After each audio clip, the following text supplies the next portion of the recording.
Bonjour à tous, bienvenue sur la chaîne Gallus Sapadillo où on parle BD et comics. Aujourd'hui, on termine le tour d'horizon de quelques-unes des œuvres du label 619 et on va parler de son fondateur. À savoir le scénariste et dessinateur Guillaume Renard, plus connu sous son surnom Run, qui est notamment à l'origine de la BD Moutafoukaz. Moutafoukaz est la première bande dessinée publiée par le label 619. Elle a eu un succès tellement énorme qu'il y a un film qui a été réalisé où ce sont notamment les rappeurs Orelsan et Gringe qui prêtent leur voix aux deux héros et où Toxic Avenger fait la BO.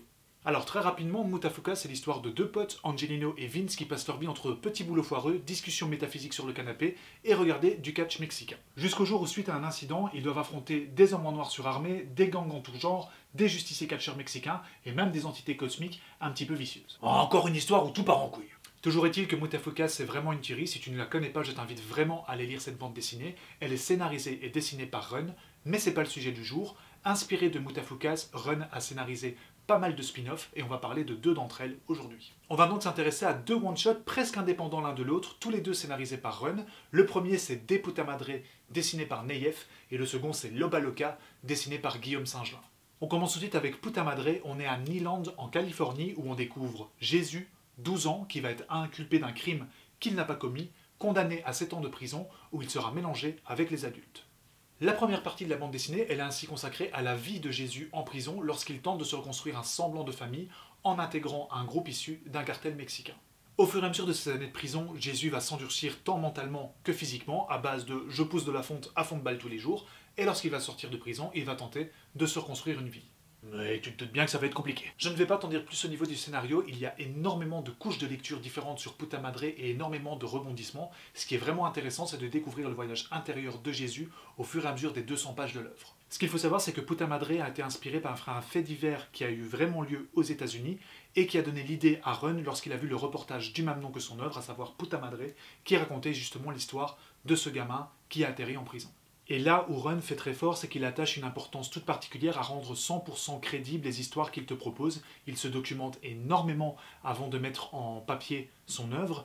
Et c'est ça qui nous intéresse ici, c'est qu'il y a un vrai gros travail de fond effectué par le scénariste pour te proposer une œuvre crédible, ce qui fait que ça en fait vraiment quelque chose de puissant à lire.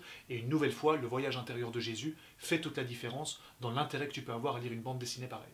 Quand je te dis qu'il y a plusieurs couches de lecture dans Puta Madre, c'est que c'est à la fois marrant, fun et en même temps il y a du drame, mais on rajoute à ça une notion sur le racisme, sur la critique de l'univers carcéral aux États-Unis ou encore sur la prédestination sociale du héros, le tout avec un gars qui, quoi qu'il arrive, est méga balèze et est prêt à mettre des pains toutes les deux cases s'il faut. Je ne vais même pas te parler du coup de crayon de Neyef qui colle super bien à l'univers des bas-fonds américains présenté ici par Run, mais il n'en est pas à son QDC puisque au label 619, il est également à l'origine de l'œuvre Bayou Bastardize qui se déroule également aux États-Unis et qui est également une grosse tuerie. Donc avec Puta Madre, on oscille entre action, humour et drame, le tout dans un univers ultra documenté et super crédible proposé par Run et Neyef. Tu dois probablement alors te demander le rapport entre ça et l'univers de Moutafoukaz. Je ne te dirai que deux mots, lucha libre, et tu te débrouilleras avec ça quand tu iras lire Puta Madre. Parce qu'on aime le catch, ma gueule. On va s'intéresser maintenant à Loba Loca. Guada est une jeune fille éduquée par une mère célibataire, en manque de repères et très frustrée. Elle va chercher à découvrir qui était son père et essayer de suivre ses traces. Elle apprendra ainsi très rapidement que son père est une ancienne star du catch mexicain, à savoir le catcheur de lucha libre, El Diablo. Lucha libre. Lucha libre. Guada va ainsi vouloir suivre les traces de son père et devenir catcheuse professionnelle, mais également découvrir quelles sont ses origines, ce qui va l'entraîner dans un road movie à la californienne. Avec ce qu'il faut en dose de rebondissements, d'affrontements avec des gangs et de matchs de catch, on reste dans l'univers de Moutafoukaz. Alors ça paraît évidemment beaucoup plus léger comme terme de spin-off avec cette description-là, mais il y a également beaucoup de couches de lecture différentes dans Loba Loca, notamment au niveau de tout ce qui concerne les stéréotypes au lycée, la recherche de féminité, quel genre de féminité, ou encore le racisme. Le tout certes en mode road movie, mais une nouvelle fois c'est très bien documenté par Run et c'est également très bien mis en scène par Guillaume Singelin, dont on a déjà parlé pour son œuvre PTSD. Je vais toutefois donner une petite mention spéciale, notamment aux couvertures qu'il a fait pour Loba Loca, parce qu'elles sont toutes plus belles les unes que les autres. Si t'as pas encore entendu parler de PTSD, tu peux te rattraper avec le lien dans la vidéo. Loba Loca, c'est donc plus une BD d'aventure, mais qui conviendra toutefois à un public également bien plus adulte, vu la quantité également de sous-couches qu'il y a dans la lecture. Petite note simplement concernant les deux bouquins, ils sont tous les deux hyper bien mis en page, ils fourmillent de détails, c'est vraiment deux belles œuvres à rajouter dans ta bibliothèque, tu ne dois donc pas hésiter à aller lire les spin-offs de Moutafoukaz que sont Loba Loca et Puta Madre. Voilà, c'est déjà tout pour aujourd'hui. J'ai vraiment essayé d'être le plus concis possible pour pouvoir te présenter les deux bandes dessinées et te donner envie d'aller les lire, mais je t'assure que tu ne regretteras pas la lecture de ces deux petits bijoux que sont Puta Madre et le Baleka, tellement c'est bien foutu, bien scénarisé, bien mis en page, bien dessiné, bien colorisé. Je n'ai plus d'arguments, J'en ai également fini avec cette série de vidéos consacrée à ma sélection des œuvres du label 619, mais il y en a également beaucoup d'autres. Excusez-moi, ça faisait longtemps.